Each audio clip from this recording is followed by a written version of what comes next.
سلام دوستان، به کانال ستاره کوکینگ خیلی خوش اومدین. امروز با آموزش برنجک در خدمتتون هستم. یکی از تنقلات ایرانی ها هست که اگر دوست داشته باشین آموزشش رو یاد بگیرین با من همراه باشین. اینجا من برنجی رو که حدود 12-13 ساعت خیسوندم به این آب جوش اضافه میکنم.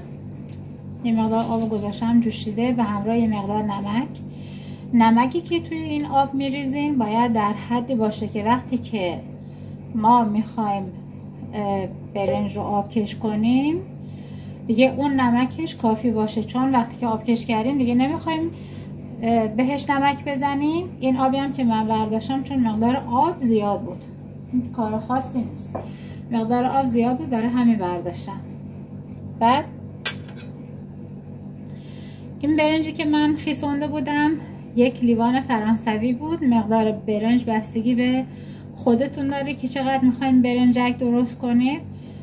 فقط من مراحل کار رو بهتون نشون میدم، شما هر مقداری که دوست داشتین میتونین درست کنین. نمکش هم که گفتم به اندازه هست که وقتی که برنج آب کش کردم، چون دیگه نمیخوام آبی روش بریزم، به اندازه باشه، نه شور باشه نه بی نمک. اینا میذارم تا جوش بیاد و بعد بتونم آب کشیش کنم. چند دقیقه هست که این برنج داره میجوشه، مثل وقتی که میخوایم برنج رو چلویی درست کنیم به این شکل. فقط میذارم این مقدار نرمتر بشه، مقدار نرمتر. الان دیگه من اینو آبکش میکنم.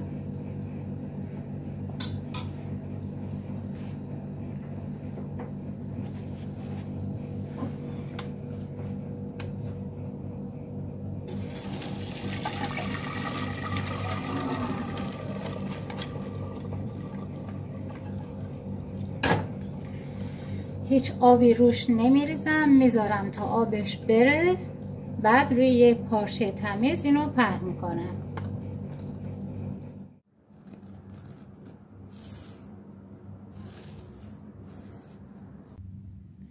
یه روز و نصفی هست که من این برنجا روی این پارچه پهن کردم. برنجم وقتی که روی پارچه میندازین سعی کنین که روی هم نباشن. الان دیگه این برنج کامل خوش شده. ببینین یه دونش من اینجوری نیم خشکه. الان میریم برای مرحله بعد. برای اینکه برنجک ها رو بخوام درست کنم خب باید سرخشون کنم. یه ظرف گودی رو در نظر میگیرین و یه حالا این توری هرچی که بهش میگین یه چیزی باشه که قشنگ داخل این قرار بگیره، چون این برنجایی که خوش شده رو من باید توی این بریزم و توی روغن سرخ بشه. منظورم اینه که ظرفی نباشه، چیزی نباشه که مثلا اینجوری قرار بگیره، یه چیزی باشه که قشنگ توی روغن فرو بره. الان من توی این روغن میریزم، توی این ظرف میذارم داغ بشه و میرسم خدمتتون. روغن رو توی این ظرف ریختم.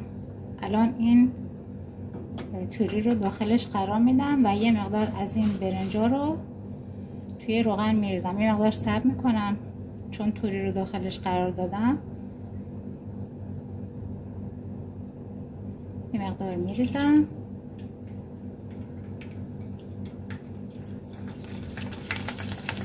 ببینید خوب میکنه میاد بالا.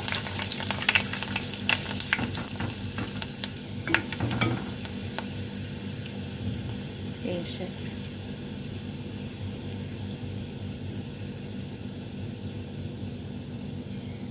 خب اینو در میارم،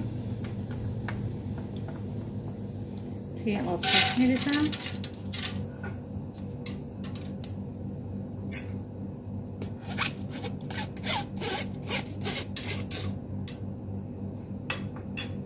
و دوباره کار رو تکرار میکنم.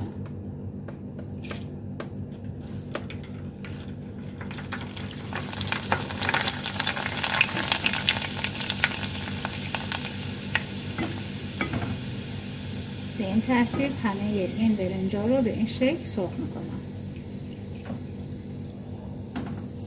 و میذارم که روغن اضافهش بره.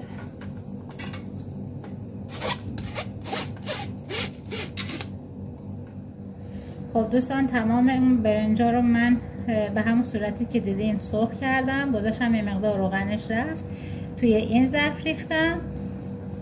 ببینیم که قشنگ مثل همون نمونه های بازاری هست، تردیش هم که میبینید.